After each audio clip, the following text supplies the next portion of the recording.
오늘 주시는 하느님 말씀은 마태복음 19장 16절에서 22절 그리고 누가복음 19장 5절에서 10절 말씀을 하느님 앞에 봉독하겠습니다. 이경옥 권사님께서 봉독하시고 말씀 선포가 이어지겠습니다. 어떤 사람이 주께 와서 이르되 선생님이여 내가 무슨 선한 일을 하여야 영생을 얻으리이까? 예수께서 이르시되 어찌하여 선한 일을 내게 묻느냐? 선한 이는 오직 한 분이시니라. 내가 생명에 들어가려면 계명들을 지키라. 이르되 어느 계명이오니이까? 예수께서 이르시되 살인하지 말라, 간음하지 말라, 도둑질하지 말라, 거짓 증언하지 말라, 내 부모를 공경하라, 내 이웃을 내 자신같이 사랑하라 하신 것이니라. 그 청년이 이르되 이 모든 것을 내가 지키었사온데 아직도 무엇이 부족하나이까? 예수께서 이르시되 내가 온전하고자 할진대 가서 내 소유를 팔아 가난한 자들에게 주라. 그리하면 하늘에서 보화가 내게 있으리라. 그리고 와서 나를 따르라 하시니 그 청년이 재물이 많으므로 이 말씀을 듣고 근심하며 가니라. 아멘. 예수께서 그곳에 이르사 쳐다보시고 이르시되 삭개오야 속히 내려오라. 내가 오늘 내 집에 유하여야 하겠다 하시니 급히 내려와 즐거워하며 영접하거늘 뭇사람이 보고 수군거려 이르되 저가 죄인의 집에 유하여 들어갔도다 하더라. 삭개오가 서서 주께 여짜오되 주여 보시옵소서, 내 소유의 절반을 가난한 자들에게 주겠사오며 만일 누구의 것을 속여 빼앗은 일이 있으면 내 갑절이나 갚겠나이다. 예수께서 이르시되 오늘 구원이 이 집에 이르렀으니 이 사람도 아브라함의 자손이미로다. 인자가 온 것은 잃어버린 자를 찾아 구원하려 함이니라. 아멘. 오늘도 주님의 존전에 나와서 주님 앞에 예배하기를 소원하여 함께 모인 여러분을 주님의 이름으로 환영합니다. 지난 주일 VIP 초청 잔치에 여러 귀한 분들을 초청해 주셔서 참으로 감사했고 또 감격했습니다. 많은 분들이 이 자리에 보이지는 않지만 이분들을 위해서 계속 기도해 주시기를 부탁드립니다. 우리 교회가 10년 동안 꾸준히 실시하고 있는 1년 성경 일독을 위한 성경 통독 및 큐티 나눔이 지난주에 신약 통독에 들어갔습니다. 혹시 진도를 따라오지 못해서 구약을 못 읽었던 분이 계시더라도 이제 신약 마태복음부터 함께 참여해 주시면 참 좋겠습니다. 신약 성경을 통독하노라면 예수님께서 남기신 주옥 같은 말씀들이 교훈과 비유를 통해서 날로 새롭게 도전해 옵니다. 때로 말씀과 기적의 연속으로 숨이 꽉 막힐 때도 있습니다. 지난 수요일 다음날 말씀을 준비하면서 마태복음 19장을 읽다가 늘 그랬듯이 한 청년을 만나게 되었고 그 청년을 씁쓸하게 보냈습니다. 신약 성경이 끝날 때까지 늘 그 젊은이는 1년에 나타나지 않아서 저희 마음의 한 구석에 그늘이 되곤 했던 그러한 기억이 지금도 생생합니다. 전도자들은 말하기를 사람들로 하여금 신앙을 고백하게 하는 일은 쉬우나 그들로 그리스도를 끝까지 따르게 하는 일은 무척 힘들다고 말을 합니다. 신자들이 구원의 개념은 순간적인 확증으로 받아들여서 그것을 선서하고 고백하기는 쉬우나 그러나 그 모든 것을 전심으로 주를 따르려 하지 않는다 하는 그런 말씀입니다. 왜 그럴까요? 거기에 대한 오늘 답이 본문에 나타나 있습니다. 공간복음에 공히 등장하는 이 재물이 많은 청년 또는 마가복음에서는 재물이 많은 사람, 누가복음에서는 부자 관리라는 그러한 제목이 붙어있는 이 젊은이, 이 젊은 부자 관리는 영생을 어떻게 얻을 수 있을까 곰곰이 생각하다가 예수님 앞으로 나왔습니다. 예수님이 이 사람에게 준 종류의 메시지가 무엇일까? 우리가 오늘 성경을 읽어보면서 전체 단락에 말하는 요지는 누가복음에 보면 결론이 나와 있는데 자신의 소유를 버리지 않는 사람은 나의 제자가 될 수 없다라는 것이 결론적으로 설명되고 있습니다. 그런데 이 시험에 그는 실패했고 근심하면서 예수님을 떠나갔다고 이렇게 마지막을 장식합니다. 누구든지 자신의 것을 포기하지 않으면 그리스도의 제자가 될 수 없다라는 자막을 남긴 채 그는 쓸쓸히 성경의 뒤쪽으로 사라지고 말았습니다. 1999년 텔레비전에 이 부족한 2% 부족할 때라는 이 광고가 카피가 아주 등장해서 광고계의 센세이션을 일으킨 적이 있습니다. 인체의 수분 중에 2%만 부족해도 우리는 심한 갈증을 느끼게 됩니다. 여기서 유래된 이름이 2% 부족할 때라는 과즙향을 넣어서 기분까지 산뜻해주고 물처럼 깔끔하게 마실 수 있는 미과즙 음료의 광고였습니다. 아마 그때 우리 조재훈 집사님이 그 회사에서 상품기획에 일을 하고 계셨던 걸로 기억이 됩니다. 그날 이후 이 광고의 카피 중에 날 물로 보지 마, 사랑은 언제나 목마르다 등 수많은 유행어를 탄생시키면서 물보다 맛있는 달콤한 미과즙 워터로서 꾸준하게 소비자의 사랑을 받아왔습니다. 이 광고를 볼 때 제가 생각했던 한 사람, 오늘 이 본문의 주인공처럼 나타난 젊은 부자 관원은 2%가 부족했을까? 아니면 그 인생 100%가 다 부족한 사람이 되고 말았을까? 하는 그런 여운을 남기게 됩니다. 여기서 이슈는 이 사람의 구원이지 회심 이후에 주어지는 성숙의 문제가 아닙니다. 그는 정말 전도하기에 완벽한 대상으로 잘 익은 열매로 예수님 앞에 나왔습니다. 그런데 예수님이 이 시점에서 그에게 믿음이나 구속에 대한 이런 방구의 말을 하지 않고 결국 그를 마지막 한 명령으로 인해서 그를 쫓아버리다시피 하셨습니다. 심지어 그에게 다시 한번 믿을 수 있도록 도전의 기회조차 허락지 않은 것이 얼마나 아쉬웠던지요. 본문으로 들어갑니다. 부자 청년의 자랑 98%. 사람마다 다르게 볼 수 있을 것 같습니다. 그는 마치 모범 청년의 심볼처럼 나타났습니다. 부자지요, 젊지요, 또 관원이지요, 성공했지요, 또 주의 율법을 잘 지켰지요. 98% 주기도 아까운 정도, 정말 그의 장점을 98% 나열해 본다. 지금 제가 드리는 이 나열 98% 그의 장점은 우리가 생각하던 그런 세속적인 것이 아닙니다. 첫 번째, 그에게는 자신에게 영생이 없었음을 알고 있었다. 부자 청년이자 장래가 촉망받는 관원으로 경건하고 순진한 지도자였던 그가 대낮에 거의 공개적으로 예수님을 찾아와서 다른 사람들의 눈을 의식하지 않고 영생이 무엇입니까? 그 영생 제가 얻을 수 있겠습니까? 단도직입적인 그 질문 앞에 우리는 참 놀라움을 금치 못합니다. 그는 모든 종교적인 행위와 부귀에서 부러움의 대상. 그랬지만 그는 진정 마음속에 평화와 기쁨이 없어서 98%는 가졌지만 나머지 2%의 영생을 갖지 못해서 하나님의 안식, 사랑, 평화, 기쁨을 경험하고자 주님 앞으로 나왔습니다. 나는 영생을 모릅니다. 나는 아직 영생을 갖지 않습니다. 그러나 다른 것 다 가지고 있습니다. 그는 자신에게 영생이 없었음을 알고 있었고 그것을 애타게 목말라 찾았기 때문에 나머지 2% 부족한 것이 바로 영생임을 안 것은 그에게 큰 자산이고 무기였다라는 그런 생각을 해봅니다.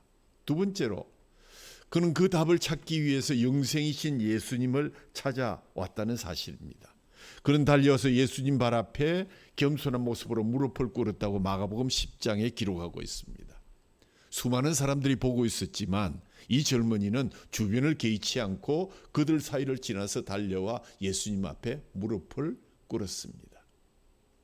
두 번째, 그는 자신에게 영생이 없음을 숨기지 않았고 그런 위치에 있는 자가 그런 질문을 던지는 거 쉽지 않습니다.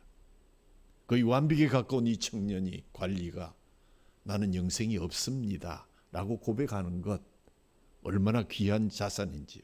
많은 사람은 영생을 소유하지 않아도 말하지 않고 부담도 갖지 않고, 그러나 이 반면에 이 젊은 관원은 자신의 필요를 깨닫고 마지막 2% 영생을 얻으려고 예수님 앞으로 온 것입니다. 그리고 그의 질문에는 긴박성과 진솔함이 묻어 있습니다. 선생님, 어떤 선한 일을 해야 내가 영생을 얻을 수 있겠습니까? 서름도 없이 곧장 본론으로 들어가서 그가 가진 절망과 당황함과 긴박함과 순전함을 찾을 수 있었습니다. 화평을 찾을 수 없다는 좌절에 그는 내가 아직도 무엇이 더 부족합니까? 이것이야말로 가슴속 깊이 영생을 갈망하는 그러한 외침이었습니다. 종교가 명한 엄격한 기준을 준수하였지만 깊은 공허를 가질 수밖에 없었던 그는 예수께로 나와서 공허를 채울 바를 단도직입적으로 물었습니다. 사람들은 그가 모든 것을 가졌다고 생각하지만 세상 그 어느 것으로 채울 수 없는, 하나님만이 채울 수 있는 이 마음속의 공간 2%를 가지고 긴박하게 주님 앞으로 달려온 것이었습니다. 두 번째 장점이었습니다. 세 번째, 그는 예수님께 바른 질문을 던졌습니다. 선생님, 내가 무슨 선한 일을 하여야 영생을 얻으리까? 여기에 대해 아마 반론을 피는 분이 계실 것입니다. 영생이라는 것은 어떤 행함으로 얻는 게 아니지 않습니까? 이 질문은 잘못된 것이지 않습니까? 그러나 당시에 많은 사람들이 무엇을 행함으로써 영생을 유업으로 받을 수 있을까? 그 유사한 질문이 요한복음 6장 28절 9절에 나와 있습니다. 그들이 묻되 우리가 어떻게 하여야 하나님의 일을 하겠습니까? 예수께서 대답하여 이르시되 하나님께서 보내신 이를 믿는 것이 하나님의 일이니라 하시니, 떡을 먹은 무리들이 예수님을 찾아와서 우리가 어떻게 해야 하나님의 일들을 하오리까 질문했을 때 예수님께서 바로 하나님의 보내신 자를 믿는 것이 하나님의 일이다 라고 설명해 주셨던 것을 보면, 그 당시 많은 사람들이 믿음으로 구원을 받긴 하지만 그러나 하나님 앞에 내가 나와서 무엇으로 구원을 받는 것인가 라는 데에서 많은 의심을 가지고 있었고, 바른 질문으로 주님 앞에 내가 영생을 얻고 싶습니다, 어떻게 하면 좋겠습니까 하는 그들의 진솔한 질문은 결코 단점이 될 수 없었고, 그것은 이 청년에게 큰 장점이 되었다고 저는 생각합니다. 그의 질문을 예수님의 답과 연결시켜 보면 그 의도를 찾을 수가 있습니다. 네가 생명에 들어가려면 계명을 지켜라. 17절 말씀하셨죠? 주님은 그에게 자신에 관하여 아무것도 말씀하지 않았으면서 믿도록 초청하거나 결단도 요청하지 않으셨습니다. 참 이상할 정도입니다. 대신에 예수님은 그의 앞에 커다란 마지막 장애물 하나를 던지셨습니다. 예수님은 그에게 율법이 영생에 이르는 길이다. 그런데 마지막 율법의 완성은 이웃을 사랑하는 것이다. 네가 가진 것을 그 가난한 이웃들에게 다 나누어 주고 와서 나를 따를 수 있겠느냐.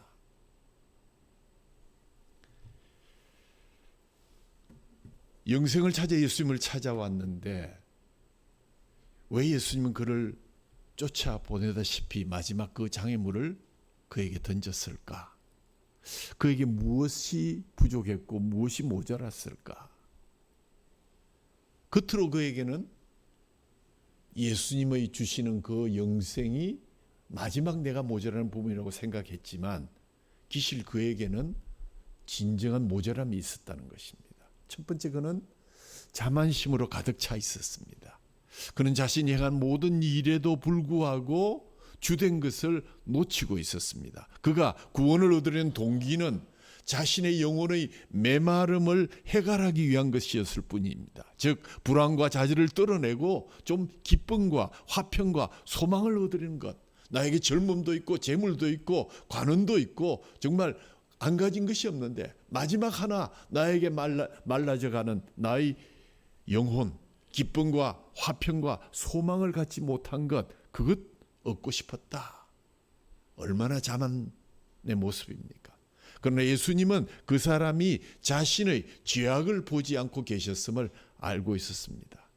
현대 전도자들은 사람들에게 죄의 심각성을 지적하지 않고 그저 교회에 오면 잘 된다, 나을 수 있다, 또 합격할 수 있다, 행복할 수 있다, 성취할 수 있다는 그런 긍정적인 것만 가르치려 합니다. 이와 달리 예수님은 이 젊은 간원의 요구를 들어주지 않고 그의 초점을 하나님께로 돌립니다. 선생님 하고 부르면서 선한 선생님, 선한 이는 오직 하나님밖에 없다. 예수님은 항상 어떤 말씀이 되면 하나님의 말씀으로 자신을 대체하지 않고 하나님의 말씀, 하나님께로 초점을 옮기는데 아주 능숙하셨습니다. 내가 생명에 들어가려면 하나님이 주신 계명들을 지키라. 그러나 젊은 간원은 예수님의 답의 요점을 무시하고 자신의 죄악을 깨닫지 못했습니다. 이것은 구원을 의미를 이해하는 데 필수 요소임에도 불구하고 그는 구원은 죄를 미워하고 이 세상의 속박에서 벗어나기를 원하는 자들, 자신의 죄를 인정하는 자들에게 거룩한 하나님을 대적하여 살아왔음을 고백하는 자들에게 주어지는 하나님의 선물이라는 사실을 그는 간과하고 있었습니다. 이 부자 간원은 예수님에게 어떤 계명을 지켜야 되는지를 묻습니다. 아마 이 대답, 예수님의 대답을 예상한 것 같습니다. 그러니까 예수님이 오늘 우리가 읽었던 또 우리가 함께 교독했던 십계명의 후반부를 요약합니다. 너는 살인하지 말라, 간음하지 말라, 도둑질하지 말라, 거짓 증거하지 말라, 내 부모를 공경하라. 덧붙여서 너는 내 이웃을 내 몸과 같이 사랑하라 라고 말씀해 주셨습니다. 왜 예수님은 이 시점에서 그에게 십계명을 가르쳤을까요? 주제할 사실은 예수님은 부자 간원의 마음속에 자신이 하나님의 기준에 이르지 못했음을 깨닫기를 촉구하고 싶었습니다. 이것이 본원의 요지입니다. 그런데 그는 이를 전적으로 무시하고 하나님 앞에 나왔습니다. 자만심으로 꽉 채워 있어서 두 번째 그의 모자란 점을 지적한다면 자신의 죄가를 끝내 여전히 고백하지 않았습니다. 20절 말씀에 이 모든 것을 내가 다 지켰습니다. 아직도 무엇이 부족합니까? 다 지킨 것 아니죠. 왜요? 그 다음 주님 주시는 말씀에 그는 넘어질 수밖에 없었습니다. 그가 율법을 어떻게 이해하고 있는가를 보여줍니다. 아마 그는 다른 사람을 죽인 일도 없고 간음을 행한 일도 없습니다. 무엇을 훔치거나 도둑질한 일도 없습니다. 표면적으로 이 모든 것을 다 행했습니다 라고 얘기했지만 예수님은 율법을 외적인 요구로 엄격하게 지킨 자라도 계명을 온전히 따를 수 없다. 행위로 이렇게 될 수 없다. 어느 사람도 하나님의 기준에서 도망칠 수 없다. 모두가 부패하고 모두가 타락하여 하나님의 영광에 이를 수 없다는 사실을 너무나도 잘 알고 계셨기 때문입니다. 예수님이 이 청년이 미워서 그랬을까요? 아니요. 마가복음에 보면 예수님이 그를 불쌍히 여겼다, 그를 사랑했다라는 귀줄이 분명하게 적혀 있습니다. 그로 하여금 이 마지막 2%의 열쇠를 풀기 위해서 진정 하나님 앞에 너가 낮아지고 너의 죄를 고백하지 않으면 이 마지막 2%의 관문을 뚫고 나갈 수 없기 때문에 내가 이 이야기를 너에게 해주시는 것이다. 어느 누구도 자신의 율법의 요구를 온전하게 지켰다고 정직하게 말할 수 없는 것은 그가 내 몸을 내 이웃을 내 몸과 같이 사랑하라는 주님의 율법을 지키지 못했다는 것을 그 다음 대목에서 우리는 발견할 수 있기 때문입니다. 그는 진실을 말하지 않았거나 아니면 자신을 스스로 속이고 있을 것입니다. 98%의 완벽을 자랑하면서.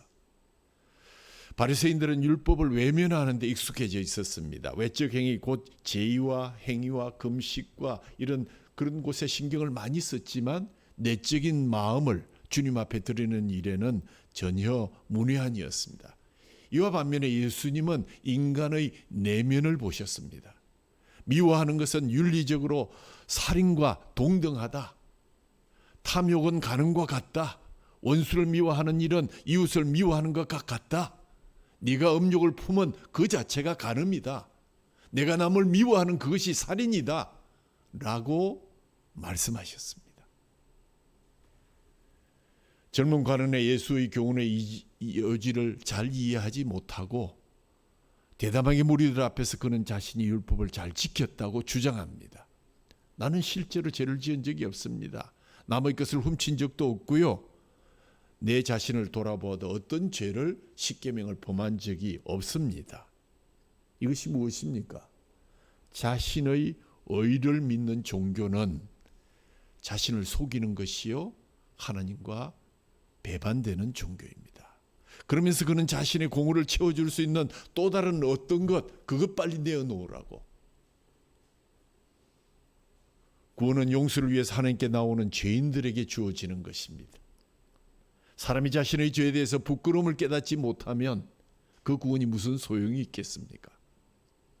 이 시점에서 예수님은 그를 보시고 사랑하셨다라는 말씀을 마가복음 10장 21절에 기록하면서 종교적인 사람인 그를 사랑하셔서 또 이런 사람을 위해서 내가 죽을 것임을 알고 계셨기에 그는 어느 누구도 멸망하지 않고 모든 사람이 회개하기를 원하셨던 것입니다. 그런데 이 청년은 그것 마지막 보루 내가 죄인이라 하는 그 사실을 인정하지 않고 고백하려 하지 않았습니다.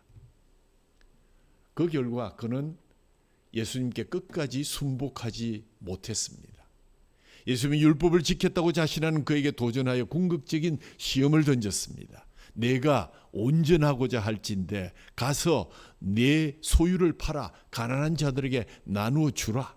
그리하면 하늘의 보화가 내게 있을 것이다. 그리고 와서 나를 따르라.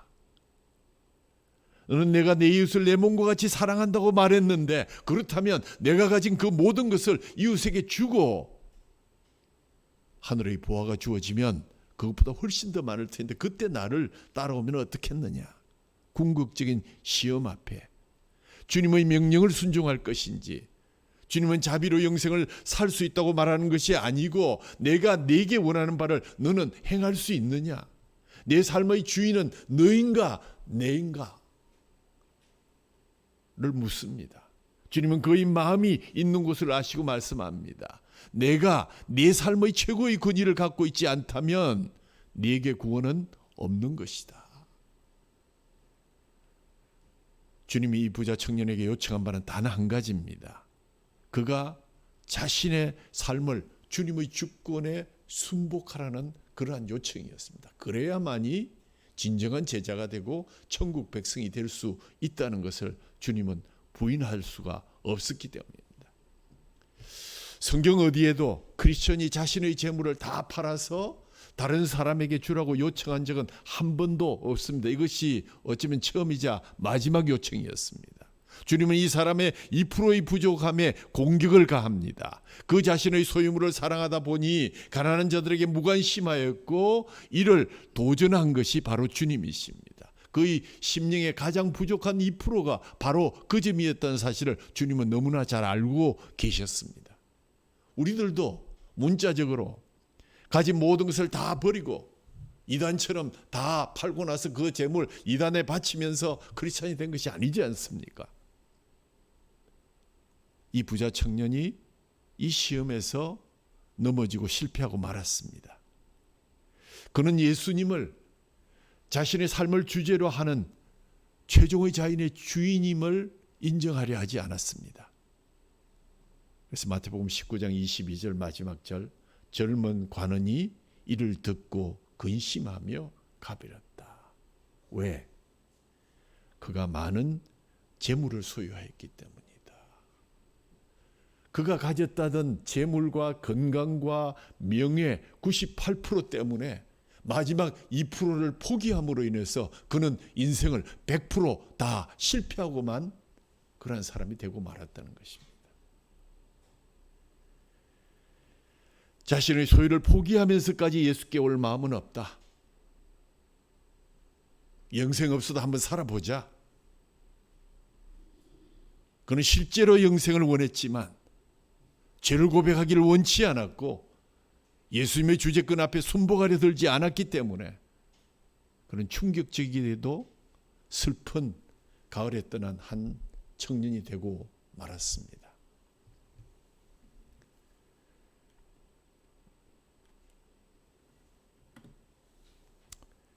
이와 대조적으로 98% 부족했던 한 사람 삭개오를 여러분에게 소개합니다. 우리 교회는 매주 수요일 갈라디아서 강의를 중심으로 메시지를 나누고 있습니다. 사도 바울이 갈라디아 교인들에게 말씀을 전하면서 가장 요약되는 말씀이 갈라디아서 5장 1절 말씀인데, 그리스도께서 우리를 자유롭게 하시려고 자유를 주셨으니 그러므로 너희는 굳게 서서 다시는 종의 멍에를 매지 말라라는 말씀입니다. 그렇습니다. 이 자유를 주신 이유가 바로 우리의 죄악의 자유로부터 우리를 자유케 하신 것은 하나님을 향한 자유 때문이다. 그 자유 포기해서는 안 된다. 하나님을 향해서 사는 자유, 하나님의 나라를 위해서 자유함으로 얻는 순종하는 자유, 그것이 가장 중요한 것이다. 이 본문을 하면서 이런 말씀 드렸습니다. 지금까지 갈라디아서의 교리를 정리하면 본격적으로 그리스도인의 윤리와 또 삶의 내용으로 들어가는 부분의 이연매라고 할 수 있는 이 부분에서 사도 바울은 한국 교회가 대단히 소중히 여기는 신앙 고백과는 다른 차원의 강조점을 우리에게 제시하고 있습니다. 한국 교회는 신앙 고백 중에서 사죄의 은총, 내가 주님 앞에 회개함으로 나의 죄를 용서해 주셨다는 은총을 매우 소중히 여기고 있습니다. 내가 살면서 알게 지은 죄 모르게 지은 죄를 하나님께서 용서해 주시기 위해서 예수님을 이 땅에 보내셨다는 것이 사죄의 은총입니다. 이것 중요하지만 사도 바울은 말합니다. 이 사죄의 은총은 사도 바울이 생각하는 신앙의 거대한 저수지에서 하나님의 은혜의 그 거대한 저수지 안에서 보면 지극히 작은 일부분에 불과한 것이다. 이것이 필요 없다는 얘기가 아니라 사죄의 은총은 신앙의 엄청난 생명의 힘 가운데 주님의 은혜 가운데 적절하게 자리매김하지 않으면 오히려 우리가 누릴 수 있는 신앙의 어마어마한 내용들을 축소시켜버리거나 왜소한 난쟁이로 만들 수 있다는 그런 의미입니다. 바울에 따르면 예수님이 우리에게 주시려는 은총의 더 크고 본질적인 핵심은 바로 사죄의 은총이 아니라 우리에게 주신 자유라는 것이다. 매여있는 모든 것, 죄로부터 욕심으로부터 모든 탐심으로부터 매여있는 모든 것으로부터 자유케 되어서 하나님을 향해서 순종하며 나아가는 그 자유가 바로 예수님의 은총의 요체라는 것입니다. 자, 이 얘기는 수요일 예배에 있었던 말씀을 잠시 간략하게 말씀드린 겁니다. 예수님이 활동하던 당시에 여리고성에 삭개오라고 하는 한 세리가 있었습니다. 세리는 알다시피 세금을 징수하는 사람인데 자신에게 할당된 세금보다 훨씬 많은 세금을 매겨서 남은 돈으로 착복을 하는 경우가 비일비재했습니다. 그래서 세리들과 장녀들과 이렇게 얘기하는 것은 장녀들과 동급으로 취급을 받았다.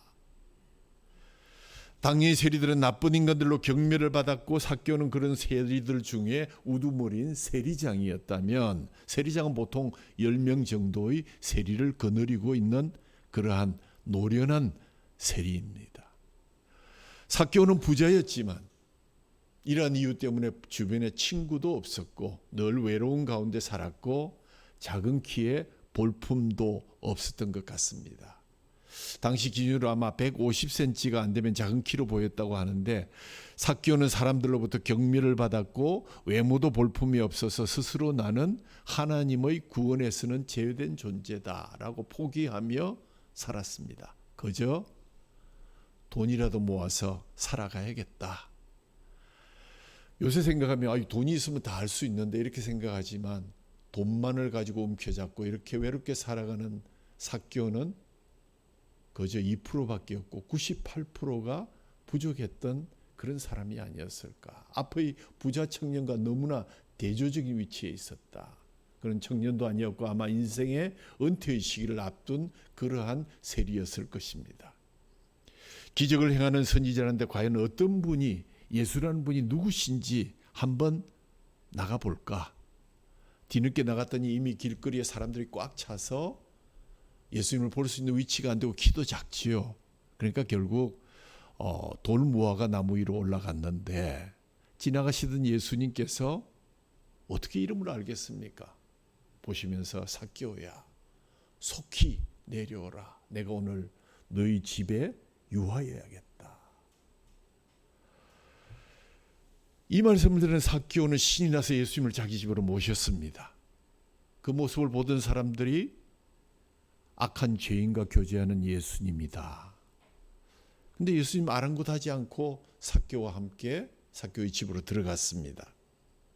이때 삭개오가 우리가 잘 아는 고백을 하죠. 주님 보십시오.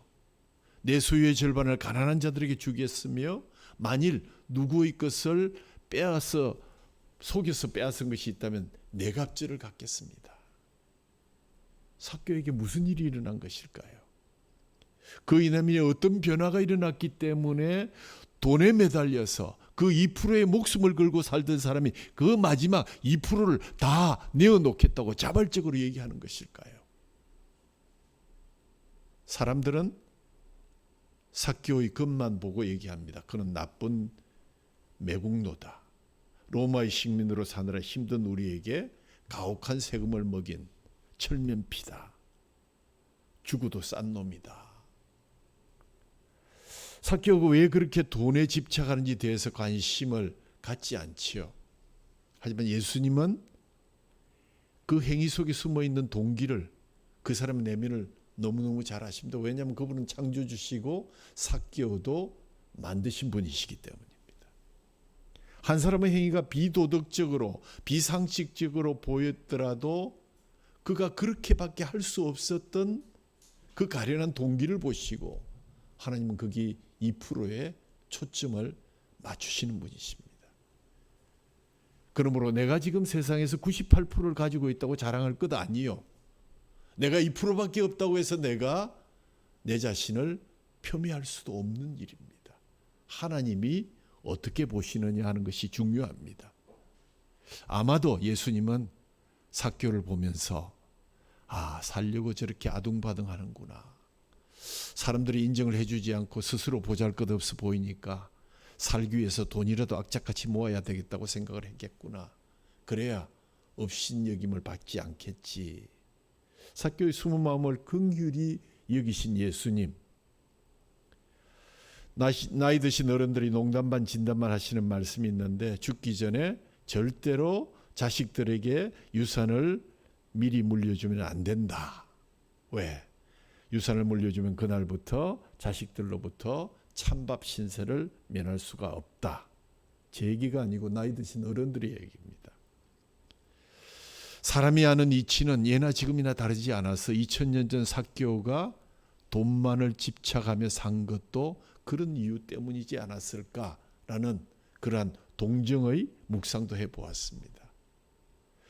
98%가 부족한 그가 남아있는 2%의 재물에 집착하는 것을 주님은 아셨고 우리는 그것을 저놈 죽여야 된다. 저놈 나쁜 놈이다. 저놈은 창기다 라고 얘기하지만 예수님은 그의 이름을 부르시면서 오늘 내가 내 집에 유하여야 되겠다. 아마 삭개오의 마음속에 그때 천둥 같은 어떤 소리를 들었고 마음에 큰 웅성거림을 들었을 것 같습니다. 보기만 원했을 뿐인데 자기 같은 죄인의 집에까지 오시겠다고 내 이름을 부르면서 자신을 죄인이라고 수군거리는 사람들과 달리 자기를 받아주시고 사랑하고 안아주시며 용서해 주신다는 생각에 얼마나 놀랐겠습니까? 이분이야말로 나를 이해해 주시고 나를 사랑해 주시는구나. 네 죄가 용서함을 받았다는 말은 흉과 허물에도 불구하고 하나님 앞에 내가 받아들여지고 죄와 허물로 나를 이해해 주시고 나를 인도하시며 나를 용납해 주셨다는 뜻이다. 동이서에서 먹은 것처럼 죄가 멀리 옮겨졌으니 하나님은 그 죄를 다 잊어버리시고 나를 나무라지 않고 나를 용납해 주신다 하는 그 놀라운 하나님의 은혜를 느꼈기 때문에 그는 예수님이 말씀하기 전에 먼저 내가 가진 이 2% 주님 앞에 내어놓습니다. 주님 처분대로 하십시오. 하나님과의 관계 회복, 예수님과의 관계의 회복을 가진 삭개오에게 일어난 자유로의 변화, 이처럼 행복한 일이 어디에 있겠습니까? 여러분 혹시 그런 경험 해보셨습니까? 마음속에 이유 없이 평안과 기쁨이 가득한 시간, 그런 느낌을 받는 사람과의 만남, 또 그런 느낌을 주는 하나님의 말씀, 아니면 성령님께서 내 마음속에 그러한 마음이 이유 없이 들게 하는 그러한 날들,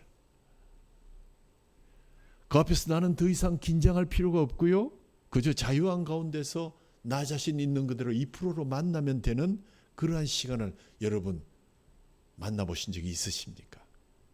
하물며 하나님의 아들이신 예수님을 뵈면 어떨까요? 예수님 안에서 흘러나오는 온전한 사랑과 은혜와 영성이 삭개오의 마음을 얼마나 따뜻하게 어루만지고 풍성하게 채워주셨을까? 삭개오는 생전 처음 자신이 한 사람의 인격체로 받아들여지고 있음을 발견하게 되었고 느꼈고, 항상 움켜쥐고 사느라 얼어붙었던 마음이 그분 앞에서 눈 녹듯 녹아내리면서 세상 한복판에서 처음으로 자유함 속에서 무엇인가를 할 수 있다, 자신감, 평안함을 가졌을 것입니다. 그 평안함이 삭개오를 물질에 대한 집착 2%마저 내려놓게 만들었습니다. 그렇게 해서 삭개오는 소유의 절반을 가난한 사람들에게 나누어주고 토색한 것이 있으면 4배로 갚겠다는 고백을 하게 되었고, 예수님은 그 2% 안에 가득 채워져서 그 인생이 100% 예수님으로 채워지는 역사가 일어났다는 것입니다. 그래서 예수님께서 삭개오에게 뭐라고 그러셨습니까? 오늘 구원이 이 집에 이르렀으니 이 사람도 아브라함의 자손이로다. 여기서 말씀하신 구원은 단지 죄를 용서받는 차원이 아니라 그것을 포함해서 세상에서 살아가기 위해서 움켜쥐고 있던 모든 것들을 자유함으로 내려놓고 하나님을 향한 자유, 하나님 속에서의 자유, 하나님과 동거하는 자유, 새로운 차원의 자유가 임했을 때의 구원을 일컫는 말씀입니다. 삭개오는 그와 같은 자유의 구원을 얻게 되었습니다. 귀중한 2%를 마저 내려놓음으로 하나님을 향한 자유를 얻은 삭개오는 부족한 2%를 얻기 위해서 98%마저 내려놓고 하나님의 주권을 인정하는 시험 앞에 근심하며 사라져버린 부자 청년을 대조적으로 생각하게 합니다. 그렇습니다. 은혜가 먼저입니다. 우리는 살면서 이런저런 것들에 매여 지내가고 있습니다. 하지만 예수님께서 우리를 바라보시는 눈빛은 이날 삭개오를 부르시며 삭개오를 보시던 눈빛과 전혀 다르지 않을 것입니다. 2%를 걸머쥐고 끙끙거리며 땅을 보고 살아가고 있는 우리에게 내가 지금 주어진 삶에 많이 긴장하고 있구나, 힘들구나, 그것이라도 붙잡지 않으면 업신여김을 받을까 봐 너무 힘들어하는구나, 무슨 집사야, 권사야, 목사야, 붙잡고 있는 것은 자존심일 수도 있고 돈과 명예일 수도 있고 자신이 지켜온 가치관일 수도 있습니다. 신념이라는 이름으로 포장된 아집일 수도 있습니다. 그러나 이렇게 우리는 무언가를 움켜잡은 채 살아가고 있는데 그것을 놓아버리면 우리가 쓸려갈 것 같고 다 잃어버릴 것 같지만, 하나님 말씀이 내 심령에 부딪혀 오면 우리는 그것 내려놓음으로 그 속에 주님의 영이, 예수님이 가득 차게 되는 그러한 은혜를 통해서 자유, 하나님을 향한 자윤이 되는 그러한 은혜를 받게 되는 줄 믿으시기 바랍니다. 하나님 은혜가 주시는 기쁨, 삭개오가 예수님께 가난한 자들을 섬기겠다고 자발적 고백을 드릴 수 있었던 것은 자신이 하나님의 은혜의 집에 받아들여졌다는 깨달음을 가지면서 세상의 끝으로부터 자유함으로 하나님의 품으로 향한, 하나님의 집을 향한 자유를 찾을 수 있었기 때문이었습니다. 위로부터 부어진 은혜가 먼저 그의 내면을 충만하게 채워주었으므로 이 충만함이 물질에 묶여있던 삭개오를 자유하게 만들었다. 도덕이나 행위나 삶에 먼저 초점을 맞추지 마시기 바랍니다. 부질없는 그것들이 주님을 만나는데 장애물이 되지 않기를 바랍니다. 예수님 앞으로 나아가 하나님의 은혜에 감동해요. 영혼의 충만한 채워짐, 따뜻한 주님의 터치를 느끼시는 저와 여러분 되기를 간절히 소원합니다. 주님께서 나를 얼마나 따뜻한 사랑으로 품기를 원하시는지, 내 인생을 얼마나 존귀하게 여기시는지, 나를 지켜보시는 그 눈빛이 얼마나 온화한지를 알고 느낄 때 지금까지 내가 움켜잡고 있던 그 모든 것 해봐야 얼마 되지 않는 것인데, 짧은 인생인데 자유롭게 되는 역사가 일어날 줄로 믿습니다. 그리고 이제 하나님을 향해서 마음껏 은혜의 행진을 하며 열망과 이를 실행할 수 있는 영적 능력을 겸비해서 남은 삶을 오직 하나님의 영광을 위해서 살아가며 하나님을 즐거워하는 그런 삶을 사시기를, 이것이 전적인 하나님의 은혜로부터, 복음으로부터 주어진 하나님의 은혜를 삭개오를 통해서 우리에게 들려주셨습니다. 이 삶 살아보기를 간절히 소원하시기를 바랍니다. 사라져버린 부자 청년, 영생을 얻고자 당당하게 나왔지만 부족한 2%를 예수님으로 채우지 못해서 영생의 문턱에서 돌아서고 말았습니다. 그저 세상에 2% 자기의 재산을 믿고 그것 하나만 부여잡고 있던 예수님을 만난 삭개오는 급히 내려와 즐거워하며 영접했다.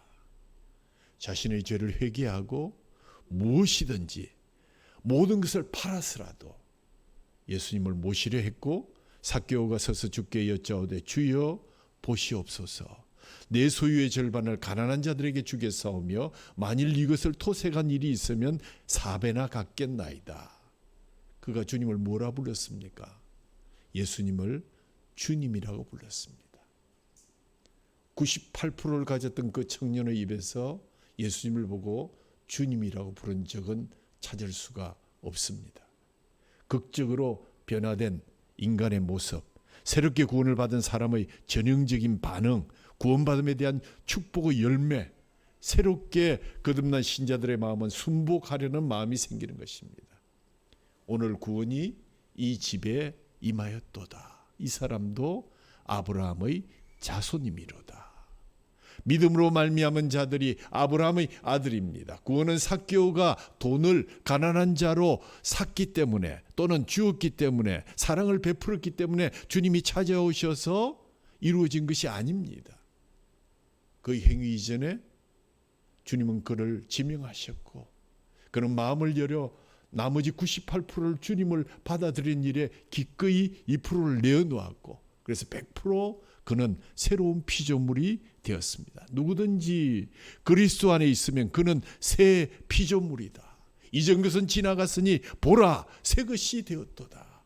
오늘 새 것이 된 이 삭개오를 바라보면서 마지막 관문에서 주님을 채우지 못했던 한 청년을 다시 한번 생각하면서 우리의 삶을 반추하는 그러한 시간이 될 수 있기를 바랍니다. 98%를 버리고 2%를 예수로 채우는 사람들, 그의 즉각적이고 극적인 변화는 참된 믿음을 주셨을 때 그 주시는 자유의 결과이다. 바로 이를 위해서 그리스도가 오셨습니다. 말씀하셨습니다. 누가복음 19장 10절에 인자는 잃어버린 자를 찾아 구원하러 왔다. 98% 가지고 세상을 뽐내는 자를 찾으러 온 것이 아니라 가질 것 없어서 2%만에게 목숨을 걸고 있는 그러한 사람들을 찾아오셨다는 것입니다. 마음의 변화는 새로운 욕구를 만들어주고, 그 욕구는 하나님을 기쁘시게 하고 그의 의를 드러내려 하며 하나님을 즐거워하게 하는 것입니다. 묘하게도 우리 지난 주일 찬송을 불렀는데 421장 이 찬송을 들으면서 오늘 설교에 참 맞겠다 생각해서 제가 421장 찬송 여러분 힘차게 부르고 또 주님의 만찬의 예식으로 들어가겠습니다.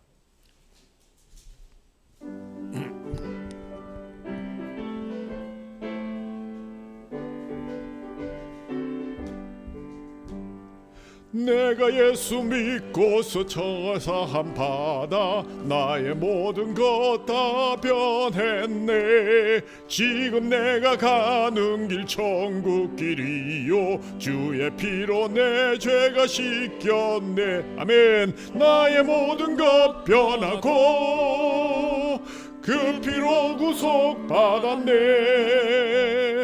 하나님은 나의 구원 되시오니 내게 정죄함 없겠네. 주님 맑은 빛 되사 어둠에 치니 나의 모든 것 다 변했네. 지금 내가 주 앞에 온전케 되면 주의 공로를 의지함일세. 나의 모든 것 변하고 그 피로 구속 받았네. 하나님은 나의 구원 되시오니 내게 정죄함 없겠네. 내게 성령 임하고 그 크신 사랑 나의 맘에 가득 채우며 모든 공포 내게서 물리치시니 내 맘 항상 주 안에 있겠네. 아멘. 나의 모든 것 변하고 그 피로 구속 받았네. 하나님은 나의 구원 되시오니 내게 정죄함 없겠네. 아멘. 오늘 구원이 이 집에 임하였다. 이 사람도 아브라함의 자손이로다. 놀라운 하나님의 은혜로 하나님 새 생명, 새 피조물이 된 삭개오를 바라봅니다. 한편 사라져버린 부자 청년, 영생을 얻고자 당당하게 주님 앞에 나왔지만 부족한 이 불을 끝내 예수님으로 채우지 못해서 영생의 문턱에서 돌아서고 말았다는 이야기를 가슴 깊이 묻으면서 오늘도 우리에게 그 2% 부족한 것을 주께서 주님의 몸과 주님의 피로 채우라고 성찬의 예식으로 저희를 초대하셨습니다. 먼저 우리를 돌아보아 주님 거칠 것 없게 도와주시고 회개할 것 먼저 회개하시사오니 주님 정말 주님 말씀하신 대로 주님의 살과 피로 주님을 기억하고 기념하고 전하는 저희들 될 수 있도록 인도해 주셔서 온전히 주님으로 채워지는 새로운 피조물의 역사를 다시 한번 체험하는 시간으로 축복해 주옵소서. 우리 주 예수 그리스도의 이름으로 감사하며 기도하옵나이다. 아멘.